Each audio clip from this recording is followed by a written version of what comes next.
So the first question is, what have you guys been up to today? Well, today, changing nappies. My son currently is in a phase where he resists having his nappy changed, so he is writhing while you're dealing with a catastrophic nappy and trying not to get it everywhere. It's wonderful. So changing nappies, commuting, because we're starting to come into the office now 3 days a week. Zoom calls, real life calls, but mixed with Zoom calls. Probably trying to find a spot in the diary for some lunch. Sorry For about just a little bite to eat and a cup of tea. Yeah, and then the rest of the day will be race back to home to change some more nappies, get Gabriel to bed. Has there been any surprises in nappies? Has nappy tech come far since back in the day? Well, so the thing is that what we only realised after a while is that the two little nappy, the traditional nappy, which has got the like the Velcro flap, is not as wonderful when you have a writhing, wriggling baby as the pull up little what do they call them? They've got a special word for them.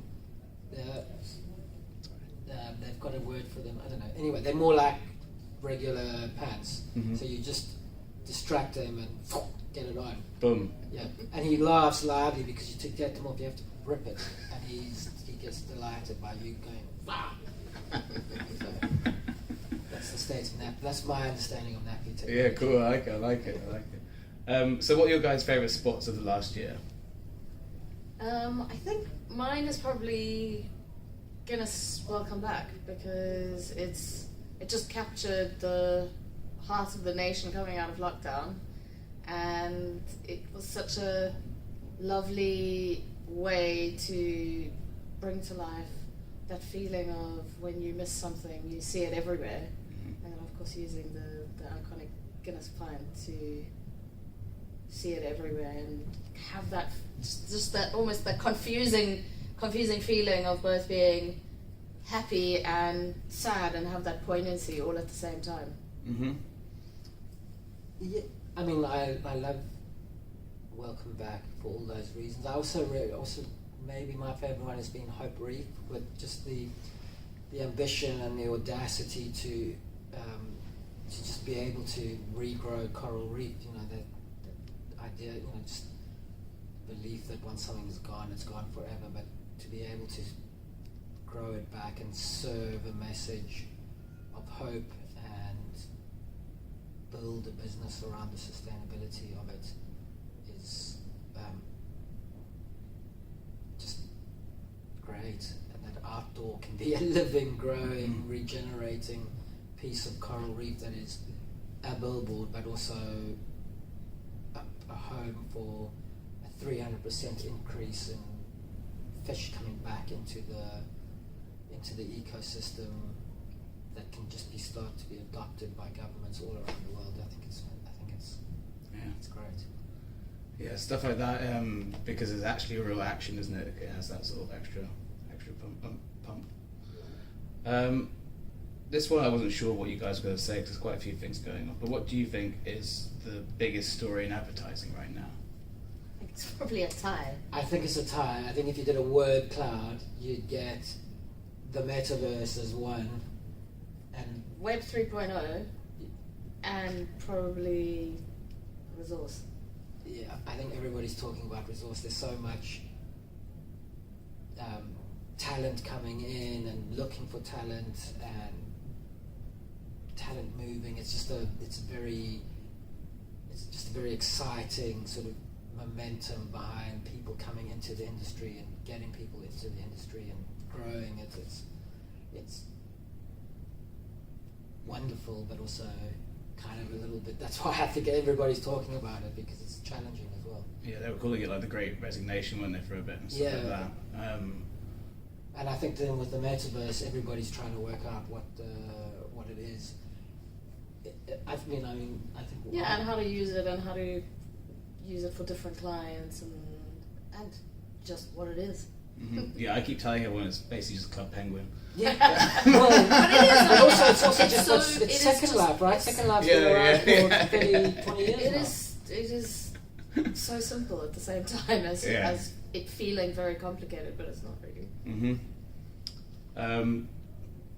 I read somewhere that there is they were talking about the metaverse, and they were talking about Second Life, which was so huge a long time ago, and then somebody was saying that they still make a living as a club DJ inside Second Life, which I thought that is a very that sounds like a very cool way to earn a living. What is the work you guys are most proud of? I guess this is quite similar to the previous question, but I think for me it's probably Blood Normal, Mm-hmm. because it paved the way for so many different things to happen in the category. So kind of changing the category entirely. We know that it's also changed the company entirely, and then of course it changed culture. So the fight that we had in making it, and all the decisions and pushback, and as a team just banding together, knowing that it's the right thing to kind of piss off some people to make it right for so many more, but being able to have to fight that and keep believing that it is the right thing with our clients. I think that's 100% what I'm most proud of. Yeah, it really made a taboo no longer a taboo, that work, didn't it? But it's quite hard to sort of understand when the time is right for that, because I'm sure people have been trying to do that for a long time, but I don't know how what parts came together. I think it was just sheer bloody tenacity and self-belief, and it was the partnership with Tanya and Martina, that sort of small team that just had the bit between their teeth to go and to make it, and kind of block out all the no's.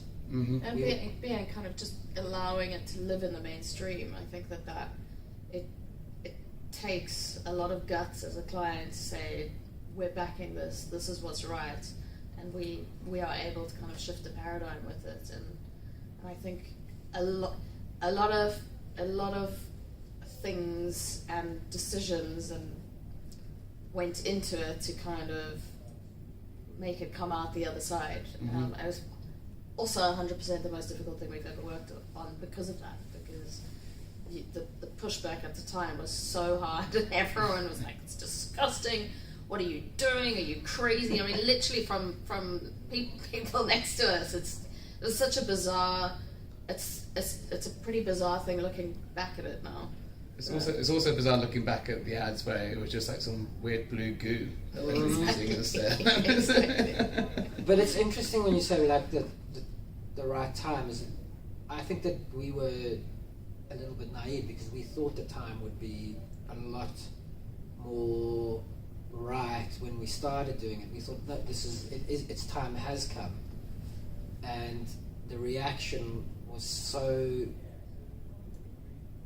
like overwhelmingly that it was the wrong time, that in a weird way I think that's probably what saved it, because I think it's what Tanya was saying.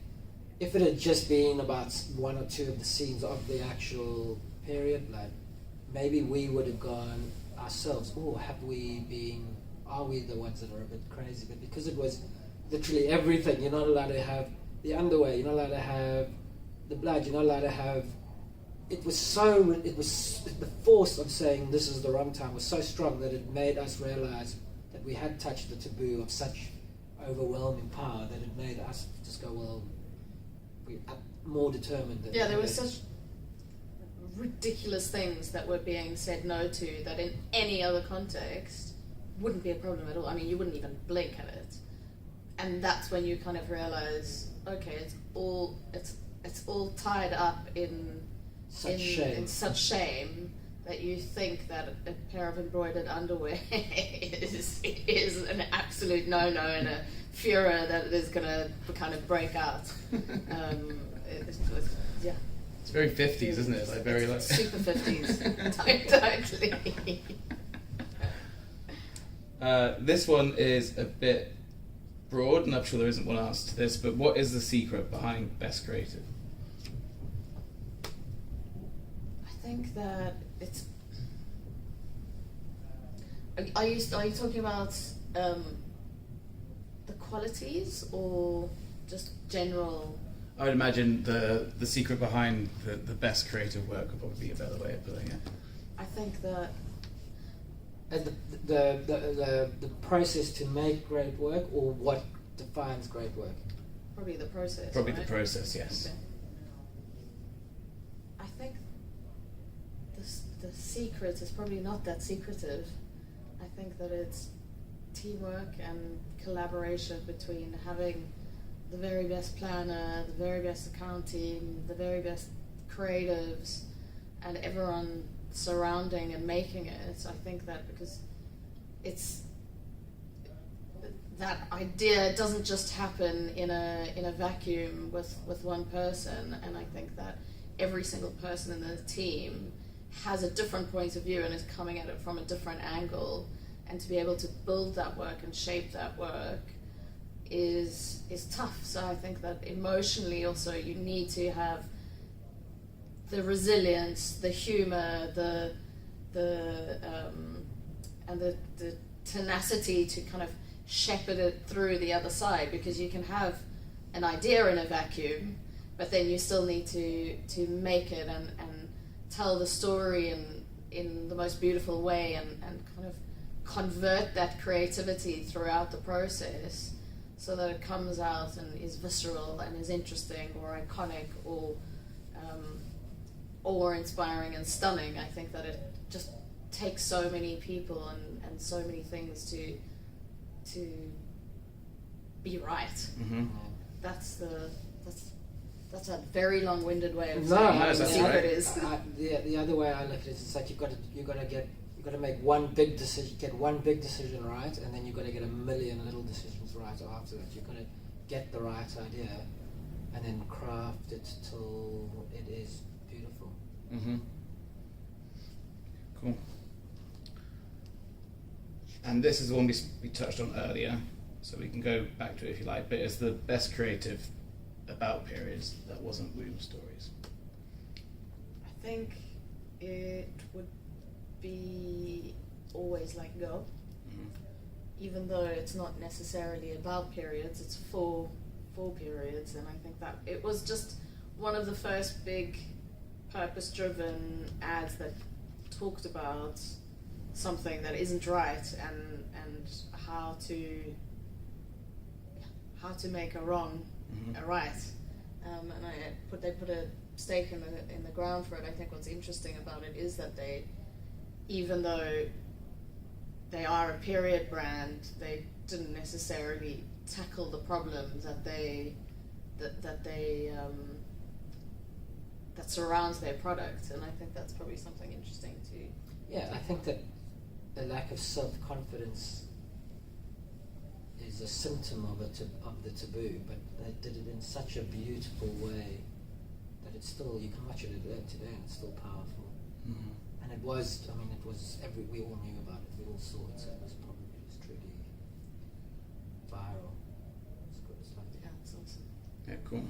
And for the last sort of longer one, it was probably something I should have asked you earlier as well. What one skill do you think young talent need most in the industry today?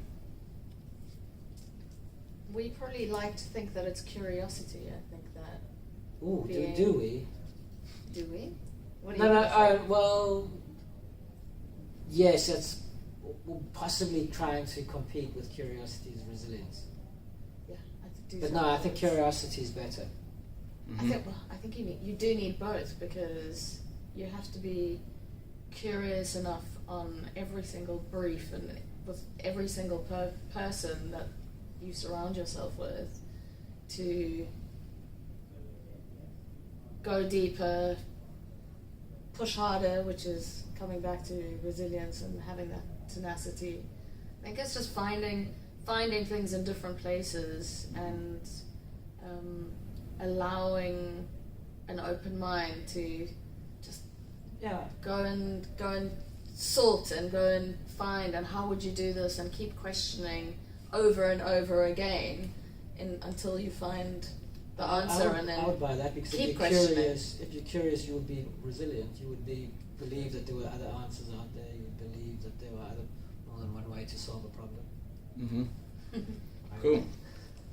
And then there were some sort of like semi-long ones, but also I think could probably segue into the shorter ones. And one of them was, I know we've heard about nappies. Is there any side hustles that the readers might be interested in hearing about?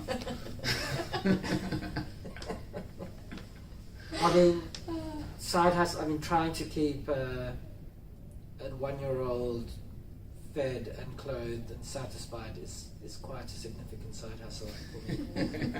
Yeah, fair enough. I think my side hustle is probably super simple. It's photography. Okay.